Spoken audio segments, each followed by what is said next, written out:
কর্মব্যস্ততার কারণে সময় স্বল্পতার জন্য অনেকেই কাচ্চি বিরিয়ানি রান্না করতে ভয় পান। বিজি লাইফটাকে ইজি করার জন্য আজকে আমি আপনাদেরকে খুব অল্প সময়ের মধ্যে কাচ্চি বিরিয়ানি রান্না করে দেখাবো। আমার ভিডিওটি যদি শুরু থেকে শেষ পর্যন্ত দেখেন তাহলে আশা করি আপনারাও আমার মতো পারফেক্ট কাচ্চি বিরিয়ানি রান্না করতে পারবেন। ঘরোয়া কিছু উপকরণ দিয়েই আমি পুরো কাচ্চিটা রান্না করেছি। স্বাদ কিন্তু রেস্টুরেন্টের চাইতে কোনো অংশে কম হয়নি। কি যে স্বাদ, সেটা আপনি না খেলে কখনোই বুঝবেন না। আমি কিন্তু অসংখ্যবার রেস্টুরেন্টে খেয়েছি, বাট আমার কাছে কিন্তু বাসারটাই বেস্ট লেগেছে। এভাবে কাচ্চি রান্না করে যাকেই খাওয়াবেন সেই আপনার রান্নার প্রেমে পড়ে যাবে। চলুন রেসিপিটা দেখে নেই। প্রথমেই আমি কাচ্চি বিরিয়ানির মশলাটা বানিয়ে নেব। এখানে আমি 10-12টা এলাচ নিয়েছি, 2 টুকরা দারুচিনি নিয়েছি এবং নিয়েছি হাফ চা চামচ কালো জিরা, হাফ চা চামচ শাহি জিরা, আর 1 চা চামচ জিরা, আর লং নিয়েছি কয়েকটা, আর একটা জয়ত্রী নিয়েছি, আর 2টা কালো ফল, কালো এলাচ, আর শুকনা মরিচ, আর দিয়ে দিলাম 2টা তেজপাতা টুকরো করে। এবার এই মশলাগুলো হালকা করে টেলে নিব। এর জন্য আমি চুলায় একটা প্যান নিয়ে নিলাম এবং মশলাগুলো ঢেলে দিলাম। চুলার জালটা মিডিয়াম আঁচে রেখে মশলাগুলো ভেজে নিবেন, যাতে মশলাগুলো পুড়ে না যায়। মশলাটা যদি পুড়ে যায় তাহলে মশলার যে ফ্লেভারটা সেটা নষ্ট হয়ে যাবে, তখন কিন্তু বিরিয়ানি খেতে ভালো লাগবে না। তাই হালকা করে টেলে নিব। দেখুন আমি কিভাবে টেলে নিয়েছি, সেম ভাবে আপনারাও টেলে নেবেন। তো এবার আমি একটা ব্লেন্ডারের মধ্যে দিয়ে এটাকে গুঁড়ো করে নিয়ে আসবো। তো কাচ্চির মশলা আমার বানানো রেডি। তো এই মশলাটাকে আমি এখন সাইড করে রেখে দেবো। এবারে চুলায় একটা প্যান বসিয়ে দিলাম এবং এখানে দিয়ে দিচ্ছি পেঁয়াজ কুচি। এখানে আমি প্রায় 1 বাটি পেঁয়াজ কুচি করে রেখেছি, পুরোটাই দিয়ে দিলাম। পরিমাণ মতো তেল দিয়ে আমি পেঁয়াজটাকে বেরেস্তা করে নিব। পেঁয়াজ বেরেস্তা করার সময় অবশ্যই পাশে থাকবেন, না হলে কিন্তু পেঁয়াজটা পুড়ে যাবে আর পারফেক্ট বেরেস্তা তৈরি হবে না। আর বেরেস্তা কিন্তু বেশি বাদামি কালার করা যাবে না, তাহলে কিন্তু তিতা লাগবে খেতে। তাই এই পর্যায়ে আমি চুলার জালটা অফ করে দিয়ে সবগুলো বেরেস্তা তুলে নেব। দেখুন আমার বেরেস্তা কিন্তু তৈরি হয়ে গেছে। এবারে আমি আলু ভেজে নিব। সামান্য লবণ এবং জর্দার রং দিয়ে আমি আলুটাকে মেখে নিব। জর্দার রং কিন্তু বেশি দেওয়া যাবে না, তাহলে কিন্তু খেতে ভালো লাগবে না, টেস্ট নষ্ট হয়ে যাবে। তাই অল্প পরিমাণ দিয়ে হাত দিয়ে মেখে নিব। আলু মাখানো হয়ে গেলে আমি যে বেরেস্তা করে নিয়েছি সেই তেলের মধ্যে আলুগুলোকে ভেজে নিব। নেড়ে চেড়ে উল্টে পাল্টে খুব সুন্দর করে ভেজে নিবেন। দেখুন আমার ভাজা হয়ে গেছে। এবার আমি আলুগুলোকে তুলে নিলাম।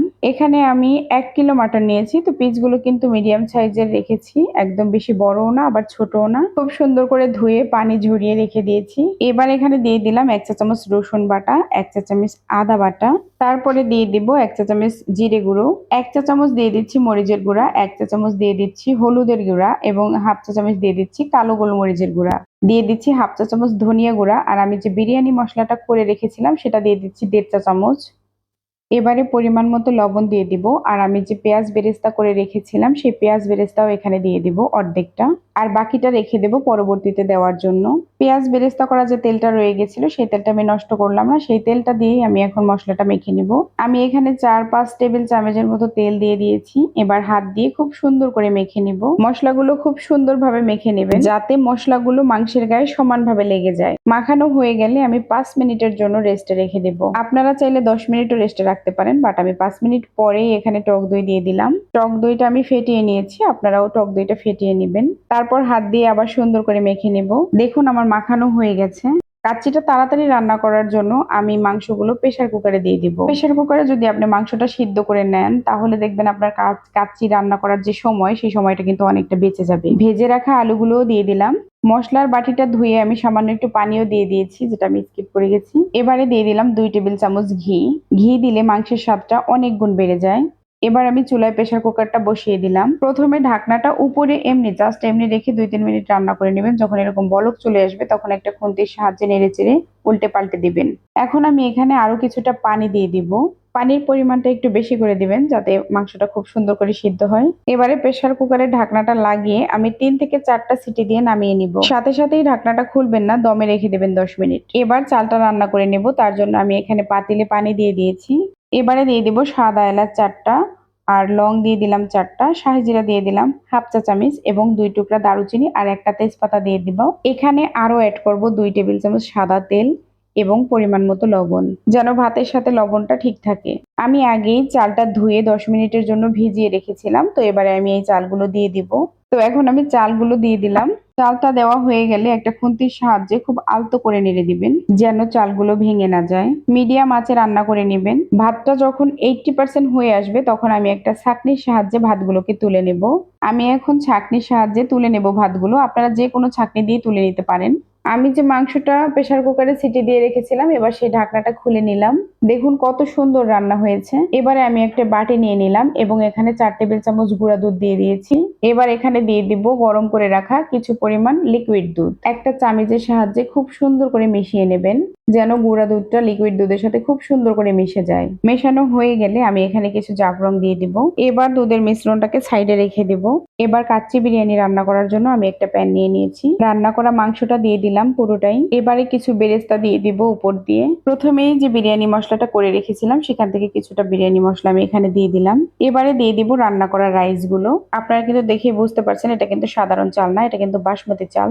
তো আমি এখানে যে উপরে মশলাগুলো এগুলো তুলে ফেলে দেব। একটা চামচের সাহায্যে রাইস গুলোকে সমানভাবে চতুর্দিকে ছড়িয়ে দিবেন। এবারে কিছু কিশমিশ দিয়ে দিলাম আমি উপর দিয়ে। কিছু বেরেস্তাও দিয়ে দেব। মাটনের কিছু তেল আমি বাটিতে তুলে রেখেছিলাম, এবারে সেটাও দিয়ে দিব। চামচের সাহায্যে আমি ঘুরিয়ে ঘুরিয়ে সব দিকে দিয়ে দিচ্ছি। এবারে দিয়ে দিব দুধের মিশ্রণটা সুন্দর করে ঘুরিয়ে ঘুরিয়ে চারপাশে দিয়ে দিবেন। সব শেষে দিয়ে দেব 3 টেবিল চামচ ঘি। ঘিটা কিন্তু দিতেই হবে, এর জন্য আপনার কাচ্চির স্বাদটা অনেক গুণ বেড়ে যাবে। এবারে ঢাকনা লাগিয়ে চুলায় বসিয়ে দেব। প্রথমেই চুলার উপরে আমি একটা তাওয়া বসিয়ে দিয়েছি আর তাওয়ার উপরে আমি প্যানটাও বসিয়ে দিলাম। কাচ্চিটা আমি 3 স্টেপে রান্না করব। প্রথম স্টেপে আমি চুলার জালটা হাই ফ্লেমে রেখে 10 মিনিট রান্না করে নিব। তারপরের স্টেপ চুলার জালটা একদম কমিয়ে 10 মিনিট রান্না করে নিব। শেষে চুলার জালটা অফ করে 10 মিনিট দমে রেখে তারপর ঢাকনাটা খুলতে হবে। অবশ্যই ঢাকনার ছিদ্রটা একটা লং বা টিস্যু পেপারের মাধ্যমে বন্ধ করে দিবেন। তো ফিরে আসছি 30 মিনিট পরে। তো দেখুন আমার রান্নাটা কিন্তু খুব সুন্দরভাবে হয়ে গেছে। ওয়াও, অনেক সুন্দর স্মেল বের হয়েছে। দেখুন কতটা ঝরঝরে হয়েছে। আর খেতে যে কতটা মজা হয়েছে সেটা আর কি বলবো, আপনারা বাসায় তৈরি না করলে তো বুঝতেই পারবেন না। আমার রেসিপিটি ফলো করে যদি আপনি এভাবে বাসায় কাচ্চি তৈরি করেন, আশা করি আপনি সবার প্রশংসা পাবেন। আমার ভিডিওটি আপনাদের কাছে কেমন লেগেছে অবশ্যই কমেন্টের মাধ্যমে জানাবেন। ভালো লাগলে একটা লাইক করবেন এবং শেয়ার দিবেন। ভালো থাকবেন সবাই, আল্লাহ হাফিজ।